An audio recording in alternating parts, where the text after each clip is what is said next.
Ozzy Osbourne, the Prince of Darkness, a rock icon whose very name evokes images of chaos, rebellion, and unfiltered eccentricity. He's lived a life filled with highs and lows, his journey through addiction, fame, and controversy almost as legendary as his music. But what if I told you the story of Ozzy Osbourne, one of the most infamous rock stars to ever grace the world stage, wouldn't be complete without one figure. A figure so entrenched in the American music fabric that his very name continues to resonate across generations. That figure, Elvis Presley. Imagine the wildest of rock stars. The man who bit the head off a bat on stage, admitting that the man who shaped his very identity was none other than the king himself. Ozzy Osbourne, in his own words, has often said that Elvis was the cornerstone of his musical evolution. But what was it about Elvis Presley that made such an indelible mark on Ozzy's soul? What was it about this cultural titan? A man known for his own struggles with fame, addiction, and public expectations, that left a permanent impression on a young, rebellious boy from Birmingham. You might think the worlds of Ozzy Osbourne and Elvis Presley are miles apart. One, a misunderstood rock god with a penchant for chaos, and the other, an immortal symbol of youth, rebellion, and glamour. But to understand Ozzy's connection to Elvis, we must look beyond the headlines, beyond the reputation of these two men who both, in their own way, fought a battle for identity. Elvis was Ozzy's hero, his guiding light, his first true musical influence, transforming a life filled with hardship into a path of creative expression. But the admiration ran deeper than music. It was about legacy, self-identity, and the toll fame took on both men. Ozzy's life in the shadow of Elvis is not just one of admiration, it's one of intense self-reflection, of grappling with who he is in relation to the man who changed everything. In this true audio story, we'll dive deep into the profound impact Elvis Presley had on Ozzy Osbourne, a connection shaped in the shadows of rock history, through interviews, personal revelations, and moments shared with fans and family. This story unfolds as one of the greatest cultural symbioses, where two legends, separated by years, shaped each other's destinies. In the heart of Birmingham, England, Ozzy Osbourne's early life was anything but glamorous. Born into a working-class family in a rough neighborhood, Ozzy knew nothing of fame, fortune, or the luxurious lifestyle that would later define him. His childhood was filled with hardship, poverty, family struggles, and a world that often seemed indifferent to his dreams. It was in this grim environment that music became Ozzy's escape. For a boy growing up in the late 1950s and early 1960s, the world of rock and roll was an impossible dream. But amidst the heavy blues of working-class life, a young Ozzy found solace in the electric energy of rock, and among all the icons he discovered, one stood above the rest: Elvis Presley. At the time, Elvis wasn't just a musician. He was a force of nature, a cultural revolution wrapped in sequins and charisma. His very presence challenged norms, shattering expectations, and forever altering the trajectory of music. And for a young Ozzy, Elvis wasn't just a star to be admired. He was a vision of what could be, an escape from the painful reality of his upbringing. Ozzy would later describe how, as a teenager, he would sit for hours listening to Elvis's music, feeling a sense of freedom that he couldn't find anywhere else. Elvis wasn't just a musician. He was a symbol of rebellion. His music, with its wild guitar riffs and uncontainable energy, offered a form of defiance against a world that sought to suppress him. Elvis's struggles with identity mirrored the deep-seated tensions that Ozzy felt growing up. Elvis, too, was not just battling the expectations of fame, but also his own identity as a public figure. Ozzy, feeling as though he had nothing, found in Elvis a glimpse of something bigger, a promise of escape, of greatness. And it was in that music, that raw, unfiltered energy, that Ozzy saw himself. But as Ozzy would later come to realize, Elvis's journey was not a fairy tale. Despite his immense popularity, Elvis struggled with his own demons, addiction, loneliness, and the crushing weight of being an icon. These struggles weren't lost on Ozzy. In fact, it would become clear to him as he grew older that the king wasn't just a symbol of success, he was also a symbol of vulnerability. As Ozzy's own music career began to take shape, the pressure of becoming a rock icon weighed heavily on him. He could never quite shake the image of Elvis, this towering figure who had it all. But Ozzy also understood the darker side, the toll that fame took on someone who had been thrust into the public eye at a young age. Just like Elvis, Ozzy found himself trapped in the glare of fame's spotlight, battling personal demons and the overwhelming need to live up to expectations. In an interview on The Howard Stern Show, Ozzy spoke candidly about his admiration for Elvis, describing how the king's influence shaped his own music and stage persona. Ozzy acknowledged that there was a part of him that always felt as though he was chasing Elvis's shadow, never quite able to fully embrace his own identity. Yet, even in his moments of doubt, Elvis remained a constant source of inspiration. It was in the chaos of Ozzy's life that Elvis's music, his voice, became a comforting, familiar presence. Through the years, Ozzy's admiration for Elvis grew into a complex, bittersweet relationship. It wasn't just about copying the king's style or sound. It was about understanding the man behind the icon. Elvis wasn't just an image to Ozzy, he was a reflection of everything Ozzy feared and admired. The conflict between fame and vulnerability, the internal struggle between success and self-doubt. In that sense, Ozzy saw Elvis not just as a hero but as a mirror to his own soul. As Ozzy navigated the turbulence of his own rise to fame, it became evident that Elvis's struggles would resonate with him. But rather than simply idolizing the king, Ozzy began to see him as a cautionary tale, one that echoed his own fears and desires. Elvis's tumultuous career, his battles with addiction, and his eventual tragic fall from grace served as a warning, a reminder that fame could be both a gift and a curse. Ozzy's connection to Elvis was not a simple admiration. It was a deep, emotional bond, a connection that ran far deeper than music. It was about identity, rebellion, and the weight of fame. Elvis had been there for Ozzy during his darkest moments, providing the soundtrack to his most painful years, and in return, Ozzy would carry the king's legacy into his own career. As Ozzy Osbourne's fame began to rise, so did the internal conflict that he had long suppressed. He had spent years idolizing Elvis Presley, shaping his musical aspirations around the king's image and sound. But as Ozzy's own life exploded into the chaos of rock and roll, the pressure to measure up to the legendary Elvis became overwhelming. The deeper Ozzy got into his own career, the more he felt like an imposter, like a man who could never truly escape the shadow of the king. Ozzy's struggles with identity were not only personal but professional. At the height of Black Sabbath's success, as the band was dominating the heavy metal scene, Ozzy couldn't help but feel like he was living in Elvis's shadow. He had achieved things no one from his background could have dreamed of, but the constant comparison to Elvis haunted him. "I wasn't sure if I was Ozzy Osbourne or just a poor man's version of Elvis," he would later confess. The truth was, he was chasing someone else's dream. Fame had a way of distorting Ozzy's perception of himself. In the early days of Black Sabbath's rise, Ozzy found himself wrestling with the contradictions of being both an artist and a product. The world expected him to be the mad, unpredictable rock star they had heard about. But deep down, he was still that troubled boy from Birmingham, struggling with self-doubt and addiction. And yet, despite all the turmoil, one constant remained: Elvis Presley.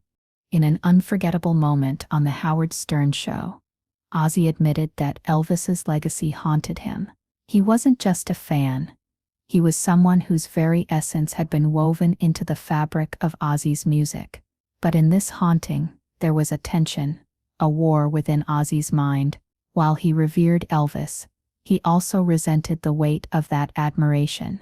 There were moments when Ozzy found himself overwhelmed by the fear that he would never live up to the king's brilliance.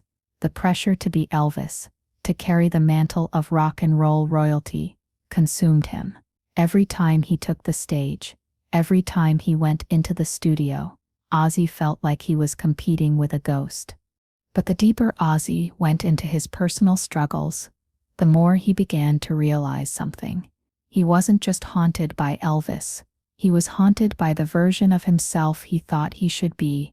Addiction, mental health issues, and the pressures of living in the public eye only heightened this internal battle. Ozzy's battles with substance abuse began to intensify, his personal life spiraling out of control. As he struggled to hold on to his career, the comparison to Elvis became even more pronounced. The pivotal moments in the Osbournes offered glimpses of this growing internal conflict. In a candid conversation on the reality show, Ozzy revealed how he would often retreat into his admiration for Elvis, using it as a coping mechanism to deal with the overwhelming pressures of fame. He said, "I'd look in the mirror and see a man who didn't know who he was anymore. All I could see was Elvis, the king, but I wasn't the king. I was just Ozzy struggling to make sense of it all." It was in these vulnerable moments, captured on national television, that Ozzy allowed himself to be raw and honest about his own fears. He was no longer just the wild, unpredictable frontman of Black Sabbath. He was a man on the verge of breaking, trapped in the expectations of his own persona. But there was something else beneath the surface, a desire to escape, to find freedom in his own identity. Elvis was no longer just a hero. He was a burden. Ozzy began to realize that his idolization of Elvis had taken him down a path of self-doubt, one that had kept him from embracing who he truly was. He wasn't Elvis Presley. He was Ozzy Osbourne. And for the first time, he started to consider what that actually meant. As the tension between his admiration for Elvis and his own identity grew, so did the pressure. Ozzy's chaotic lifestyle, fueled by drugs and alcohol, was no longer just a rebellion. It was a way of escaping the crushing weight of expectations. But even as Ozzy descended further into his personal turmoil, something began to shift. He started questioning why he felt the need to live up to Elvis. Why couldn't he too be an icon, but in his own way? That turning point, the realization that he didn't have to live in the shadow of Elvis, would come, but not yet. For now, the internal war raged on. Ozzy was caught between the desire to be true to himself and the fear of failing to live up to the king of rock. As he would later admit, it wasn't just about the music, it was about self-worth. He couldn't escape the comparison anymore. It was both a source of strength and a crippling weakness. The question remained, would Ozzy ever be able to fully embrace himself, or would he remain forever haunted by the specter of Elvis Presley? The turning point for Ozzy Osbourne didn't come on stage or in a recording studio, but in the quiet moments when the cameras were off and the world wasn't watching. After years of battling with his self-image and constantly living in the shadow of Elvis Presley, something finally clicked. It was a realization that would change everything. Ozzy didn't have to be Elvis. He didn't have to live up to the impossible expectations he had placed on himself. What he had to do was embrace who he truly was, his chaotic, eccentric, flawed self. That in itself was the legacy that would stand the test of time. Ozzy's emotional liberation came during a conversation on the Osbournes where, in a rare moment of vulnerability, he confessed, "I was always chasing someone else's dream. I thought if I could just be Elvis, I'd have it all. But in the end, I realized that being me was good enough." That confession marked a monumental shift in Ozzy's journey, not just as an artist, but as a person. For years, he had been haunted by the ghost of Elvis Presley, feeling as though his own identity wasn't enough. He tried to mirror the king's style, his rebellious spirit, even his stage presence. But the truth was, Ozzy wasn't Elvis, he was never meant to be, and in that stark realization, a weight was lifted off his shoulders. He wasn't bound to the legacy of Elvis, instead he could honor it while creating his own. This moment was more than just a catharsis. It was a reckoning. Ozzy finally understood that his own identity, with all its quirks, flaws, and imperfections, was enough. He didn't need to compare himself to anyone. The path that had been laid before him, the one that led him to fame and fortune, was uniquely his. The chaos, the wild behavior, the unapologetic rock star persona, it wasn't a burden, it was his strength.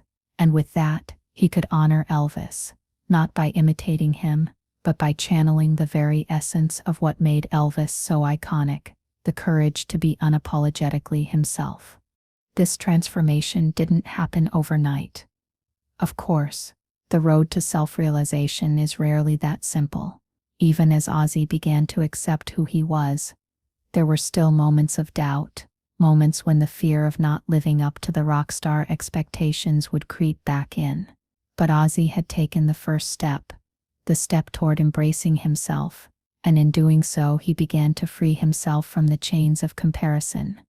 In his later interviews, including those on The Howard Stern Show, Ozzy spoke openly about his journey. "I spent so many years thinking I was nothing without Elvis. But what I came to realize was that I wasn't supposed to be Elvis. I was supposed to be Ozzy Osbourne."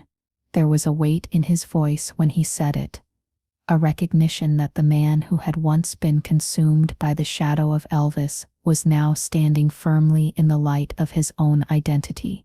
Ozzy's acceptance of himself didn't just change how he viewed his own career, it changed how he approached his music.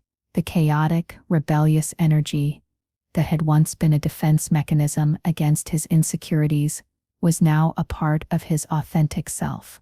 Ozzy didn't need to hide behind the persona of a rock and roll god.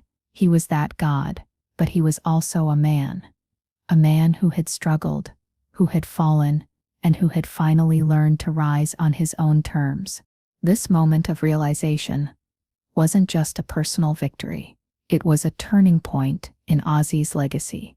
No longer was he just a copy of someone else's dream. He was now a creator of his own. And as he embraced this newfound freedom, Ozzy began to see himself as a pioneer in his own right, one who had carved a path that many others would follow. The shift in Ozzy's mindset was evident in the music that followed. Gone were the days of trying to imitate Elvis or any other rock star. What emerged was Ozzy Osbourne, the wild, unpredictable, and unapologetically authentic figure that the world would come to know and love. His music, his performances, and his persona were all infused with a sense of confidence that came from knowing he was enough. The turning point came not just in words, but in action. It was in the way Ozzy started to embrace his flaws as part of his unique identity. His music became rawer, more authentic, and more connected to the experiences he had lived through. It wasn't about living up to a legacy anymore, it was about honoring it while creating his own. Ozzy had finally shed the burden of comparison, allowing Elvis's influence to remain a source of inspiration, rather than a shadow to run from. It was a breakthrough moment, one that marked the beginning of Ozzy's full embrace of his own place in rock history. With the weight of comparison lifted, Ozzy Osbourne began a new chapter in his life and career, one marked not by imitation, but by authenticity. His journey was no longer about trying to live up to Elvis Presley's legacy. It was about forging his own, and as he embraced this truth, his music and public persona began to reflect this newfound self-assurance. The chaotic, unpredictable energy that had once been his shield now became his strength. He was Ozzy Osbourne, in all his raw, untamed glory, and that was more than enough. As Ozzy entered this phase of self-acceptance, his career continued to flourish. The days of trying to emulate Elvis were over. Instead, Ozzy took what he had learned from Elvis, his rebellious spirit, his fearlessness, his unapologetic approach to fame, and infused it into his own music. It was clear that Ozzy had found his voice, one that was uniquely his. His music grew louder, more personal, and more connected to the journey he had taken. What had once been a quest for validation became an act of self-expression. In a world where rock stars were often defined by their rebelliousness, Ozzy was no longer just a wild card. He was a force in his own right. Even in the face of personal challenges, struggles with addiction, health issues, and the pressures of being a public figure, Ozzy's ability to embrace who he truly was allowed him to evolve as both an artist and a person. He became a symbol of resilience, someone who had faced the darkest parts of himself and emerged victorious, not by pretending to be someone else, but by embracing his true identity. And in doing so, he solidified his place in rock history. Perhaps one of the most profound ways Ozzy continued to honor Elvis was through his live performances. On stage, Ozzy no longer felt the need to compare himself to Elvis or anyone else for that matter. He was free to be himself, wild, unpredictable, and unapologetically Ozzy. His concerts became a space where he could connect with fans on a deeper level, sharing his experiences, his flaws, and his triumphs. In those moments, Ozzy was no longer just a rock star. He was a living testament to the power of embracing one's identity. Elvis's influence remained ever present in Ozzy's life, but it was no longer a burden. Instead, it was a source of gratitude. Ozzy spoke about Elvis with reverence, acknowledging the King's profound impact on his career. Yet, it was clear that Ozzy had carved out a space for himself in rock and roll, one where he could honor Elvis while continuing to build his own legacy. In interviews, Ozzy would reflect on how Elvis had paved the way for many rock stars, including himself. But he also acknowledged that every artist had to find their own path. Ozzy had found his. Over the years, Ozzy became an icon in his own right, known not just for his music, but for his authenticity, his resilience, and his unfiltered approach to life. His story, one of self-doubt, struggle, and ultimate acceptance, resonated with fans around the world.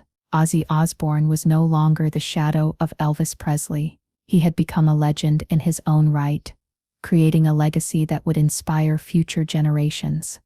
But perhaps the most significant aspect of Ozzy's resolution was how he carried Elvis's influence into the present. As an elder statesman of rock, Ozzy continued to share his admiration for Elvis, speaking of him as both an inspiration and a cautionary tale. He never forgot the impact that Elvis had on his life, but he also never allowed that influence to define him.